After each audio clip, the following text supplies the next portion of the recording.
Hello everyone, कैसे हैं आप सब। आज मैंने आप सबके लिए क्रम्ब कॉफ़ी केक बनाया है। मैं जब कुछ ब्राउज़ कर रही थी तब मैंने ये केक देखा था, तो मैंने सोचा क्यों ना इसे मैं ट्राई करूं। यह केक यूएसए के रेस्टोरेंट्स में काफ़ी फेमस है। इस केक को मैंने कभी टेस्ट नहीं किया, पर मेरे हिसाब से मैंने इसे टेस्टी और हेल्दी बनाने की कोशिश की है। मैं केक का रिव्यू और टिप्स दूंगी, तो वीडियो एंड तक देखिएगा। जब भी आप केक बनाएं तो माइक्रोवेव या कुकर को पहले प्रीहीट कर लें। कुकर या कढ़ाई में केक बनाने से पहले इस तरह रेत या नमक बिछा दें और एक रिंग रख दें। कुकर की सीटी और रिंग निकाल दें। कुकर या कढ़ाई को धीमी आंच पर 10 मिनट इसी तरह प्रीहीट होने दें। केक को थोड़ा हेल्दी बनाने के लिए मैंने यहाँ गेहूं का आटा यूज़ किया है। मेजरिंग कप से मैंने यहाँ 1 कप गेहूं का आटा लिया है। सभी ड्राई इंग्रेडिएंट्स को लेवल में करके लें। अगर आपके पास मेजरिंग कप ना हो तो घर की कटोरी लें। केक बनाते समय सभी चीज़ें रूम टेम्परेचर पर होनी चाहिए। यहाँ मैंने 1 टीस्पून बेकिंग पाउडर लिया है। आधा टीस्पून बेकिंग सोडा डालें। 1/4 टीस्पून नमक डालें।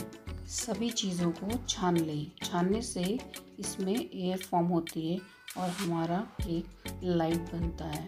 अब इसे हम साइड में रख देते हैं और वेट इंग्रेडिएंट्स की तैयारी करते हैं। उसके लिए मैंने 1 अंडा लिया है।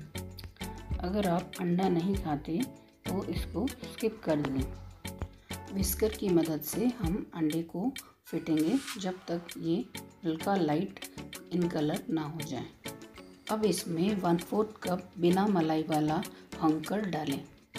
1/4 कप बटर डालें। यहाँ मैंने घर का बटर यूज़ किया है।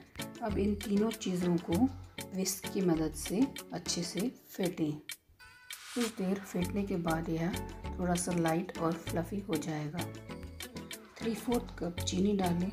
मैंने यहाँ आधा ब्राउन शुगर और आधा वाइट शुगर यूज़ करके यह पाउडर बनाया है। अब इन सभी चीज़ों को हम फिर से फेंटेंगे। मैं यहाँ कम क्वांटिटी में बना रही हूँ, इसलिए मैंने बीटर और मिक्सर का यूज़ नहीं किया है। अब इसमें हम हमारे ड्राई इंग्रेडिएंट्स डालेंगे। ड्राई चीज़ों को धीरे धीरे चम्मच से डालकर हिलाएं। कभी भी ड्राई इंग्रेडिएंट्स को एक साथ बैटर में न डालें, नहीं तो इस बैटर में लम्प्स पड़ जाएंगे और आपको हिलाने में दिक्कत होगी। अब इसमें आधा टीस्पून वनीला एसेंस डालें। अब केक बैटर में हम दूध डालेंगे। मुझे यहाँ 1/4 कप दूध लगा। दूध को धीरे धीरे डालें क्योंकि कुछ आटे में ज़्यादा लगता है और कुछ में कम। केक बैटर को एक ही डायरेक्शन में 2 से 3 मिनट तक फेंटें। 1 टीस्पून विनेगर या 1 नींबू का रस डालें। इसको डालने के बाद कुछ ही सेकंड बीट करें। बैटर को ओवर बीट ना करें, नहीं तो केक सिंक हो जाएगा।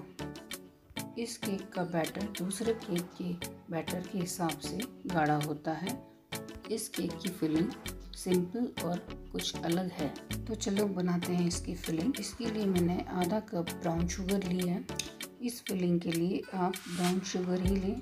डार्क या लाइट ब्राउन शुगर कोई भी यूज़ कर सकते हैं। 1 टीस्पून कोको पाउडर, मैंने ये जस्ट कलर के लिए लिया है। आप इसकी जगह चॉकलेट पाउडर भी डाल सकते हैं। ओरिजिनल रेसिपी में कोई बटर यूज़ नहीं किया गया था, इसलिए मैंने कोई बटर नहीं डाला, बट मुझे लगता है कि इसमें थोड़ा सा बटर डाल दें तो शायद टेस्ट बेटर हो सकता है। अब इस केक के लिए हम क्रम्ब बनाएंगे जो टॉप में डालते हैं।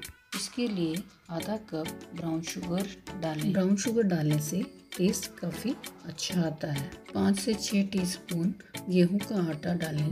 मैं यहाँ गेहूं के आटे का केक बना रही हूँ, इसलिए मैंने मैदा यूज़ नहीं किया। 1 टेबलस्पून दालचीनी का पाउडर डालें। अब इसमें 2 टेबलस्पून बटर डालें। मैंने यहाँ घर का बना हुआ बटर यूज़ किया है। अब सभी चीज़ों को अच्छे से मिलाएं। सभी चीज़ें मिलाने के बाद इसका टेक्सचर एक क्रम्बल जैसा होना चाहिए। अगर आपको ऐसा लगे कि बटर ज़्यादा हो गया है तो आप 1-2 टीस्पून आटा और मिलाएं। जब इसको आप हाथ से बांधें तो इसका लड्डू बनना चाहिए। इसका मतलब है टेक्सचर एकदम सही है। इस केक को स्क्वायर शेप के कंटेनर में बनाते हैं। मेरे पास स्क्वायर शेप का कंटेनर नहीं था, तो मैंने कार्डबोर्ड के बॉक्स को एल्युमिनियम फॉइल से कवर कर दिया और बटर पेपर लगाकर केक बनाने के लिए तैयार किया। अब इस बॉक्स में हम आधा केक का बैटर डालेंगे। केक बैटर को स्पून की सहायता से बॉक्स में चारों तरफ फैलाएंगे। ध्यान रहे कहीं कम या ज़्यादा बैटर ना हो, नहीं तो जब केक बेक करेंगे तो केक कहीं जल्दी बेक हो जाएगा और कहीं देर से बेक होगा। अब इसके ऊपर हम ब्राउन शुगर का मिक्सचर डालेंगे। मैंने यहाँ ब्राउन शुगर का ये मिक्सचर पूरा नहीं डाला क्योंकि मुझे लगा कि इससे मेरा केक ज़्यादा मीठा हो जाएगा, इसलिए मैंने इसको साइड में रख दिया। इसको आप कुकीज़ बनाते समय यूज़ कर सकते हैं। अब हम चाकू की मदद से इसको लंबाई और चौड़ाई में क्रिस क्रॉस करेंगे, ताकि जब केक बेक हो तो शुगर हमारी कैरमलाइज होकर नीचे भी जाए। अब बचा हुआ केक बैटर ऊपर डालेंगे। अब इस बैटर को हम चारों तरफ इक्वली फैला देंगे। जब चारों तरफ बैटर अच्छे से फैल जाए तब हम इसमें ऊपर से नेक्स्ट फिलिंग करेंगे। हमने जो क्रम मिक्सचर बनाया था वो चारों तरफ हम इस पर फैलाएंगे। रेसिपी में जैसे बताया था मैंने वैसा ही क्रम बनाया, पर मैं यहाँ एक बात ऐड करना चाहूँगी कि अगर आप इस केक को ट्राई कर रहे हैं तो आप ब्राउन शुगर को दरदरा पीस लें और फिर ये क्रम बनाएं, क्योंकि ब्राउन शुगर को कैरेमलाइज होने में टाइम लगता है। और जब मैंने केक खाया तो चीनी मुँह में आ रही थी। क्रम को चारों तरफ फैलाने के बाद हाथों से चारों तरफ हल्के हल्के दबाएं। इससे क्रम बैटर से चिपक जाएगा। 10 मिनट होने के बाद हमारा कुकर प्रीहीट हो चुका है। हम इसका ढक्कन निकालेंगे। मैंने कार्डबोर्ड में केक बनाया है, इसलिए मैं पहले थाली रखूँगी और उसके ऊपर केक का बैटर वाला बॉक्स रखूँगी। इससे हमारा केक नीचे से नहीं जलेगा। अब कुकर का ढक्कन लगा दें और केक को बेक होने के लिए छोड़ दें। गैस की आंच एकदम धीमी रखें। मुझे यहाँ 1 घंटा लगा था केक बेक होने के लिए। हमारा केक बना या नहीं, इसके लिए एक छुरी को पोक करें और देखें। अगर छुरी क्लीन निकल गई, इसका मतलब हमारा केक बन चुका है। अब केक को रैक पर 1 घंटा ठंडा होने के लिए रख दें। जब केक ठंडा हो जाएगा तो ऊपर का क्रम थोड़ा सा हार्ड हो जाएगा। केक ठंडा होने के बाद इसको डीमोल्ड करें। ये केक टेस्ट के हिसाब से काफ़ी अच्छा था। केक स्पॉन्जी और सॉफ्ट बना था। मैंने इस केक में चीनी कम डालने की काफ़ी कोशिश की, फिर भी मुझे ये केक थोड़ा मीठा लगा। अगर आप वेट लॉस कर रहे हैं या आप शुगर पेशेंट हैं तो ये केक आपके लिए बिल्कुल भी नहीं है, क्योंकि ये केक गेहूं के आटे से बना है, इसलिए लेयर्स क्लियरली दिख नहीं रही हैं। अगर आप मैदे से बनाएंगे तो 2 लेयर्स क्लियरली दिखेंगे। अगर आप रेगुलर टी टाइम केक से बोर हो गए हैं तो आप इसे ट्राई कर सकते हैं।